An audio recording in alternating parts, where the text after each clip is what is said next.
ശ്രുതിയുടെ ഇളയച്ചൻ വന്നിട്ട് 3 മരുമക്കളും കൂടിയിട്ട് ആരതി ഒഴിഞ്ഞ് സ്വീകരിക്കുകയാണ് കേട്ടോ. അപ്പോൾ വർഷ പറയും, അയ്യോ ഞാൻ ഒഴിയണില്ലേ, ഞാൻ ഒഴിഞ്ഞാൽ ചിലപ്പോൾ തട്ടി ആളുടെ മേത്ത് കൂടെ വീണോന്ന് ഇരിക്കുമെന്ന് പറയും.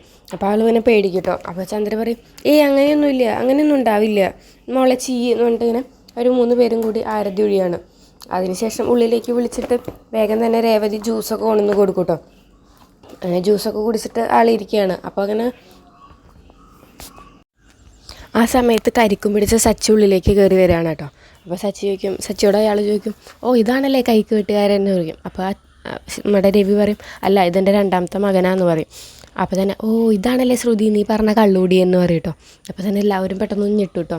അപ്പോൾ അച്ഛമ്മ ചോദിക്കും, എന്താ ശ്രുതി നീ ഇങ്ങനെയൊക്കെയാണോ ഒരാളെ പറ്റി പറഞ്ഞു കൊടുക്കുക, നീ ഇങ്ങനെ പറഞ്ഞിരിക്കണമെന്നൊക്കെ ചോദിക്കും. അയ്യോ അത് അങ്ങനെയല്ല അച്ഛമ്മ ഞാൻ പറഞ്ഞത്, ഞാൻ ഈ വീട്ടിലുണ്ടായ കുറച്ച് കാര്യങ്ങൾ പറഞ്ഞതാണ്, പക്ഷേ ഞാൻ പറഞ്ഞതെന്ന് അങ്കിൾ തെറ്റിദ്ധരിച്ചതാണെന്ന് ഇങ്ങനെ പറയും കേട്ടോ.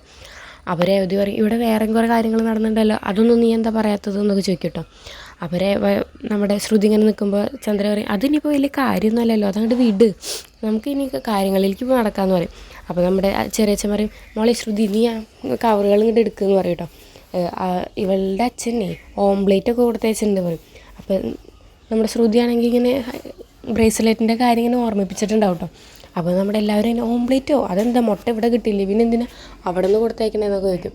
അപ്പോൾ ശ്രുതി പറയും, ഓംപ്ലേറ്റ് അല്ല, അത് ചെറിയച്ഛൻ ഉദ്ദേശിച്ചത് ബ്രേസ്ലെറ്റ് എന്നാണ്, ചെറിയച്ഛൻ ഭയങ്കര കോമഡിയാണെന്നൊക്കെ പറയും കേട്ടോ. അങ്ങനെ ശ്രുതിക്ക് ബ്രേസ്ലെറ്റൊക്കെ കൊടുക്കുകയാണ്. അതൊക്കെയാണ് ഇന്നത്തെ എപ്പിസോഡിൽ.